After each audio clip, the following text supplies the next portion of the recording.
Crime Story, les rendez-vous d'Alfred Hitchcock, racontés par Serge Sauvion. Aujourd'hui, bon voyage. Voici de Reinhold Junker, Les Volontaires.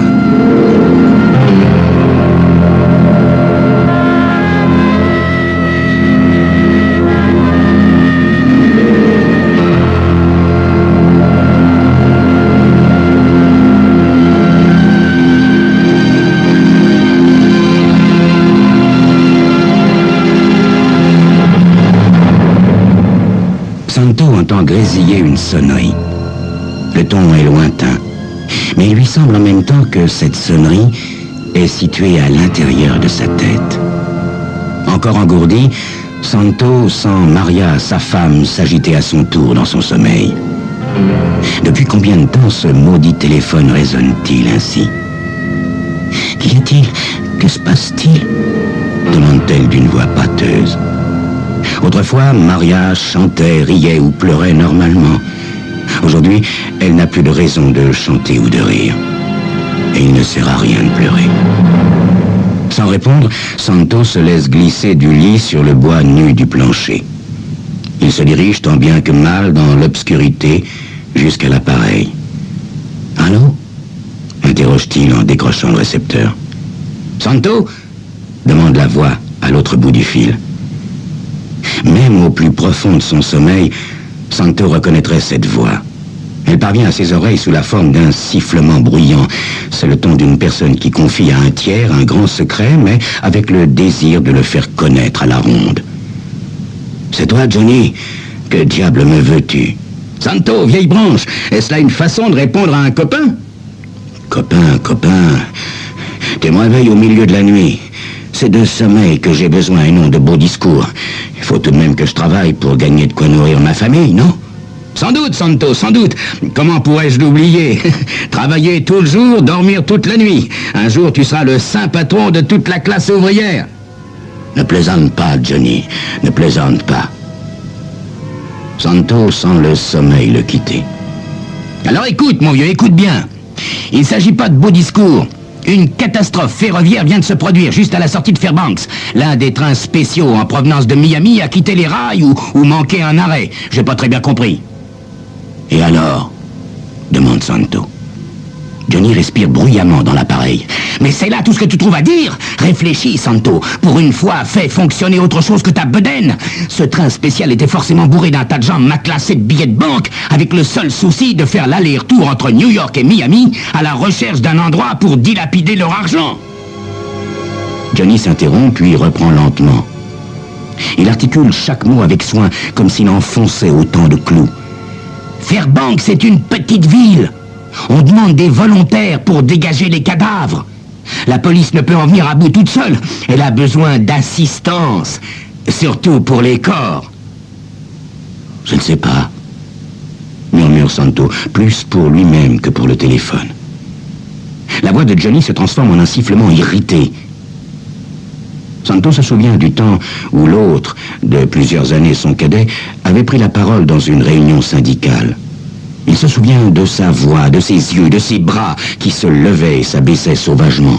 « Écoute, Santo, faudra-t-il que je me rende sur place moi-même et que je ramène les pièces à conviction pour que tu puisses te rendre compte? Tu n'auras qu'à te baisser, ou au mieux vider quelques poches et débarrasser quelques doigts de leurs bagues. Ils sont morts. À quoi pourrait-il leur servir désormais? Ils sont morts. Qu'as-tu à répondre à ça? Tais-toi une seconde, veux-tu? Il faut que j'aie le temps de réfléchir. Il y a d'autres choses à considérer. » Santo ferme les yeux et s'efforce de s'interroger lui-même sur la nature de ces choses. Il se rappelle le temps où il était premier communiant. Comme les réponses étaient faciles en ce temps-là. Les questions, il les avait toutes apprises, mais personne ne lui avait jamais expliqué leur sens. On ne lui avait jamais dit que, quand il faut choisir, quel que soit le choix, il y a toujours quelqu'un pour en pâtir. Cela, il l'a appris tout seul. Il faut toujours que quelqu'un pâtisse. Et chaque porte que l'on ouvre conduit vers une nouvelle porte à ouvrir. La voix de Johnny n'est plus qu'un murmure. Et ta femme? Et tes gosses? Ton plus jeune fils souffre-t-il toujours du même mal? C'est une toux terrible. On a parfois l'impression que sa poitrine ne va pas y résister. Menteur, murmure Santo qui se passe la main sur le visage. Mais il n'y a pas la moindre colère dans sa voix. Il est tout humide de transpiration. Johnny sifflote en sourdine à l'autre bout du fil. Santo veut avaler sa salive. Il a dans la bouche un goût rance. Dans combien de temps tu seras là? Dès que possible, et il me faut le temps de m'habiller. Bah tu feras aussi bien de manger un morceau. Non, j'ai pas faim. Je prendrai seulement le temps de m'habiller. C'est aussi bien. Ce soir, pour une fois, nous pourrons peut-être manger du beefsteak grâce à toi. Ta femme ne vient pas chez moi. J'irai te rejoindre au coin de la rue. Entendu, Santo. Je conduirai le camion de mon cousin Guido. Nous aurons besoin de 2 pioches, d'une pelle et peut-être de... Apporte ce que tu voudras. Santo raccroche sans attendre la réponse et tend l'oreille au silence qui l'environne. Il se sent un peu malade. Il s'efforce de réfléchir, mais il est seulement capable de se souvenir. Il rejoint Maria, à présent assise sur le bord du lit. « Que se passe-t-il » demande-t-elle d'une voix morne. « À qui parlais-tu » Santo saisit les vêtements qu'il a posés sur une chaise la veille au soir et se met en devoir de s'habiller. « Où vas-tu, Santo? Que se passe-t-il » C'était Carlo, au bout du fil. Mon promptement, Santo. Une catastrophe ferroviaire vient de se produire à la sortie de Fairbanks et on demande des volontaires pour dégager les blessés. La police ne peut pas en venir à bout. Je crois que c'est assez grave. Mais pourquoi toi et pas les autres, les plus jeunes? Je vais me joindre à un groupe de volontaires. Bon Dieu, essaie de comprendre. La situation est tragique. Santo ne supporte pas que sa femme lui parle sur ce ton plaintif. Il sortit à grand-peine de crier. En même temps, les mots s'accrochent au passage au fond de sa gorge. Vas-tu sacrifier des heures de ton travail? Crois-tu que vous serez indemnisé, Santo? Il se retourne pour lui faire face. Elle lui paraît lointaine, pareille à un spectre ou à un personnage de cauchemar. L'argent, dit-il avec colère. Toujours l'argent. N'existe-t-il donc rien en dehors de l'argent pour toi? Il considère sa femme et se surprend à espérer qu'elle va lui faire une autre réponse que celle à laquelle il s'attend. Mais non. Santo, comment veux-tu qu'il existe autre chose pour nous que l'argent? Nous en manquons tellement. Ah, pardonne-moi, dit Santo. La compagnie désire notre présence sur les lieux. Ce geste sera mis à son crédit. Nous serons payés. Peut-être toucherons-nous même une prime. Il finit de s'habiller en silence. Lorsqu'il reporte son regard vers le lit, Maria s'est retournée sur le côté et gît face au mur. Il ne saurait dire si elle s'est rendormie ou non. Alors, saisissant sa veste, il éteint la lumière et s'éclipse, sans faire de bruit, par la porte de devant.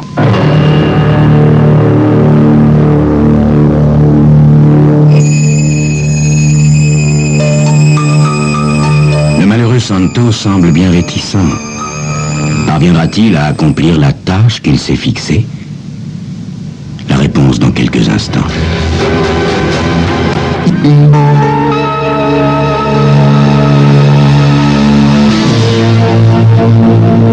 Santo marche lentement dans le doux matin gris. Les rues dégagent une odeur douce et humide, et la fraîcheur évoque des souvenirs à jamais perdus. Son esprit est accaparé par la pensée de Maria et des enfants.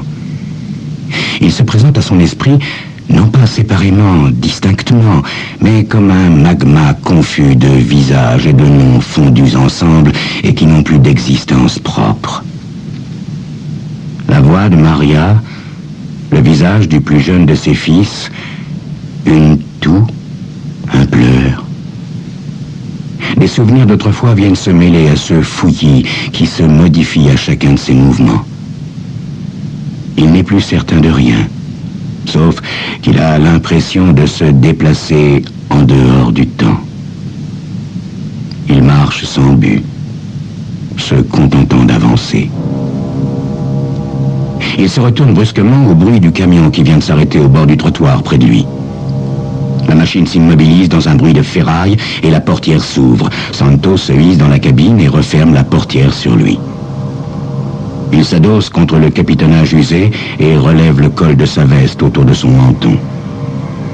Johnny a un rire léger, hausse les épaules et donne un coup d'accélérateur. Le camion aborde le virage en grondant, puis s'élance pesamment vers la grande route. « Ah, fais pas cette tête d'enterrement, Santo, c'est pas encore la fin du monde !»« Tout dépend pour qui ?» réplique Santo en évitant son regard.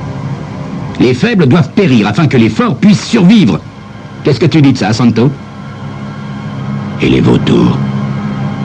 Que penses-tu des vautours, Johnny ?» Johnny fait entendre de nouveau son rire léger. Tendant le bras, il applique une tape retentissante sur la cuisse de Santo. « Toi et moi, vautours et consorts. Les vautours qui vont se repaître des dépouilles d'autres vautours. Ils se repaissent de nous lorsqu'ils sont vivants. Et nous, en vautours qui se respectent, nous leur rendons la politesse. » Ils poursuivent leur route en silence jusqu'à l'autoroute et prennent la direction du nord. Johnny siffle sans arrêt la même ritournelle, rapidement obsédante, comme un robinet qui suinte goutte à goutte, quelque part au milieu de la nuit. Santo ferme les yeux pour lui échapper et s'efforce de se détendre. « Tu sais ce qui va pas chez toi, Santo ?» demande Johnny. « C'est que t'es italien. » Santo ouvre les yeux et fixe le long ruban de l'autoroute. « Et tu sais ce qui cloche chez les Italiens ? C'est qu'ils constituent une race entière uniquement composée de ventres ambulants. Les femmes sont toujours enceintes et les hommes n'arrêtent pas de manger. Et je pense pas qu'il y ait eu un Italien auquel il soit venu une autre idée depuis Léonard de Vinci. » « Ça vaut pour toi, Giovanni mio. Oublierais-tu que t'es aussi italien ?»